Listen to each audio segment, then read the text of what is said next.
Sir ఏకంగా producer మీద IT raids వచ్చే స్థాయికి ఈ సినిమా కలెక్షన్ రావడం మీద మీ అభిప్రాయం ఏంటి? అయిందా? నిజమా?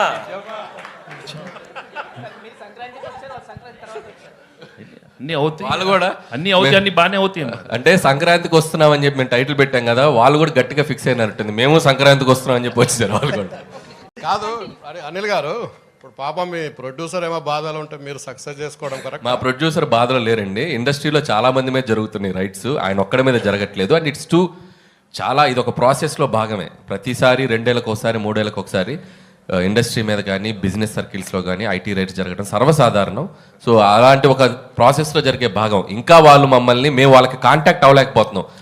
ఎవరో డ్రైవర్స్ నుంచి దొంగచాటుగా అక్కడక్కడ పట్టుకుని సార్ మేము ఇలాంటివి చేస్తున్నాం అంటే రాజుగారు ఒకటే చెప్పారు, మేము వచ్చినా రాకపోయినా మీరు ప్రమోషన్స్ కానీ ఇంట్రాక్షన్స్ కానీ ఏవి ఆపొద్దు, ఈ సినిమా విజయాన్ని ప్రజల మధ్య మీరు పంచుకుంటూనే ఉండని వాళ్ళ క్లియర్ ఇన్స్ట్రక్షన్ మాకు ఉంది. కాబట్టి హ్యాపీగా మేము మా పనిలో మేము సినిమా గురించి, ఇదేదో మా పర్సనల్ ఇది కాదు, సినిమా కోసం జస్ట్ వీ కేమ్ హియర్.